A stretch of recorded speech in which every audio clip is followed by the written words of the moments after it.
Every game developer nowadays seems to be hyper-focused on making an esports scene, huh? With every big game that comes out today, there seems to be a lot of effort invested into making the next truly competitive experience. However, this is resulting in the downside of sweats being more prevalent. Every lobby seems to have every person trying their hardest, using the latest meta weapons to try to gain an edge over everyone else. Self-proclaimed scholars all over social media sites have been looking for a cure for this epidemic of sweat. However, the solution is a lot more confusing than it seems. What I'm proposing is that solution to the tryhard plague is to make games take more skill and reward people for that skill. Now I know what some of you might be thinking. Don't more difficult games make sweatier experiences? Well, I'm afraid you've been led astray. But there is some truth in this. Games that are more difficult usually attract players that take the game a bit too seriously, thus resulting in a lot more tryhards in the game. However, this isn't exclusive to the most difficult games, as people try hard at basically any game with a lot of passion is involved. Of course, the game does create the player base to an extent, but difficulty isn't a full measure of this. TF2 can be considered a game that's more casual, and it has an incredibly high skill ceiling and tons of things to master. Similarly, Halo 3 had a rich competitive scene and skill ceiling, and nobody would call it overly sweaty. However, there are some exceptions. Fortnite building ended up making the game a lot more skillful, but a bit too sweaty for some people due to how the mechanic requires constant action without much room for error. But thanks to the no build mode, everyone now sees that casual fun again. So if skill gaps don't create sweat, what does? Simply put, pressure. Lots of different things can create pressure in a multiplayer game. One-life games like Battle Royales, extraction shooters, and tactical shooters are often swayed for this reason, as you need to perform at your best if you want to play the game more. However, something else that creates pressure is low gaps between the optimal time to kill and the average, or how easy it is to get a kill with the weapon. An example of this is the Magnum in Halo Combat Evolved, where you can take 3 headshots to kill someone, but you take 7 shots to kill with only body shots. And this is assuming that you hit all your shots, as the aiming in Combat Evolved is fair but challenging, as there's a lot less aim assist and the strafe is good for dodging, but slow enough for some prediction.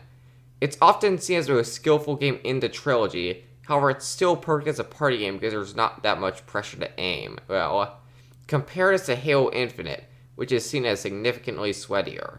Why is this? Because it's easier to aim, as there's more aim assist and the battle rifle basically auto-corrects itself to headshot. The weapons in general are more based on effective range than skill, meaning you're stuck in a lot of situations where the opponent is in the correct range and you're not, you'll lose. This creates a sweatier experience because when everyone can hit the optimal TTK a lot easier, it means you better get that perfect kill or else you're going to be staring at the respawn timer. So instead of taking it easy, you just aim perfectly or only go for your effective range, which means you're not relaxed, you have to try harder or lose the fight, making the game sweatier.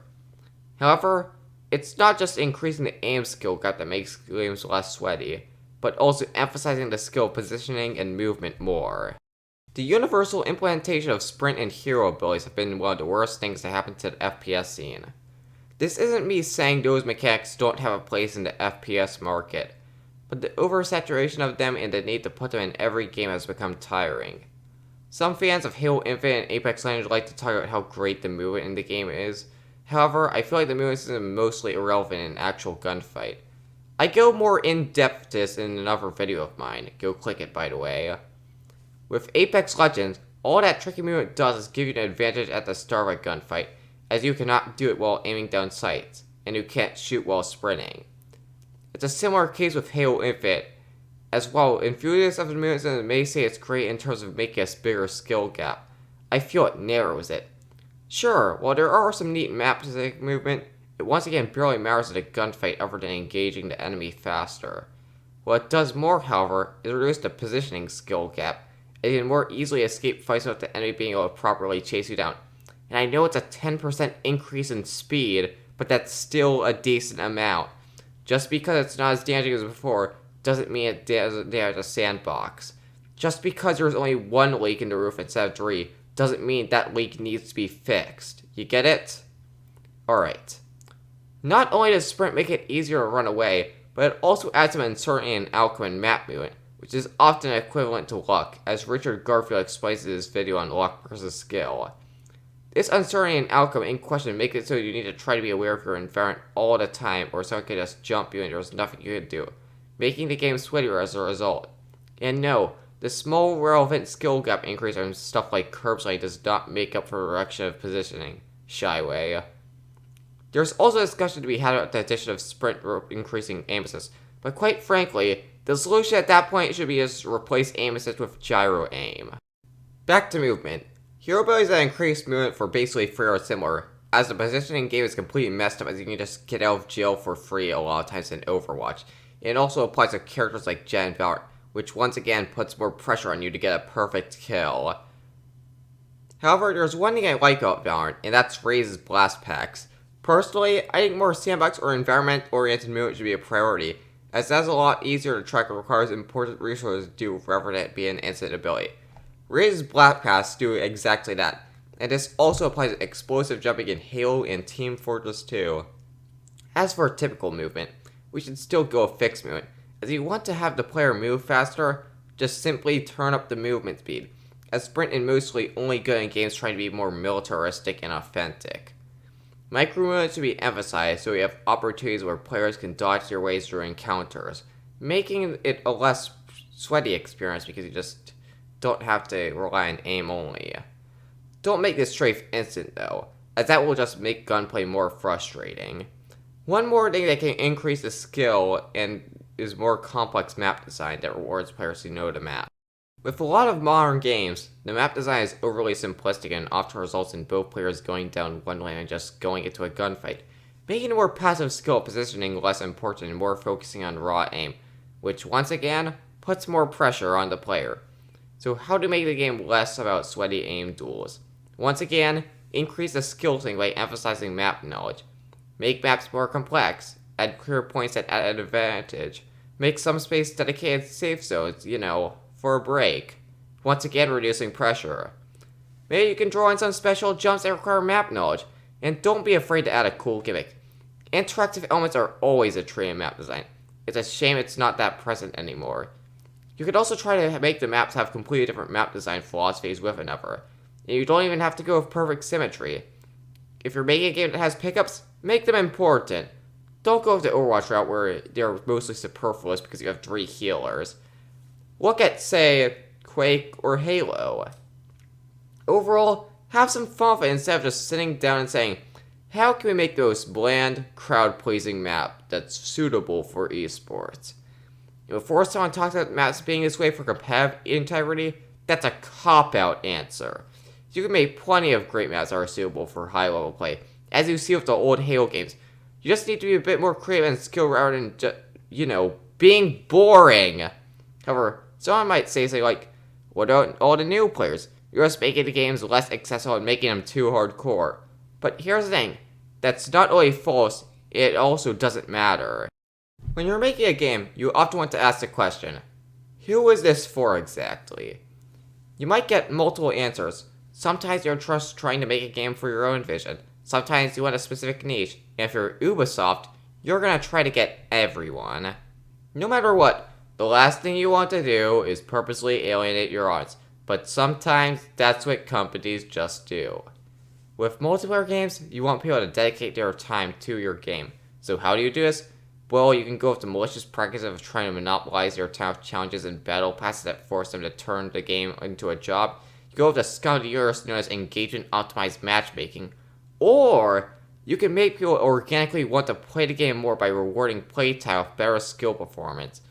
People see themselves do better, they want to experience that more. So they keep playing and get better because of simply playing the game a lot, and it keeps going. It's the reason TF2 is still popular even through Valve's neglect, the age of the game, and the bot crisis. It's also the same reason Counter-Strike is the most popular game on Steam. People are motivated to improve because the game has integrity, and you can reasonably track how good you're getting.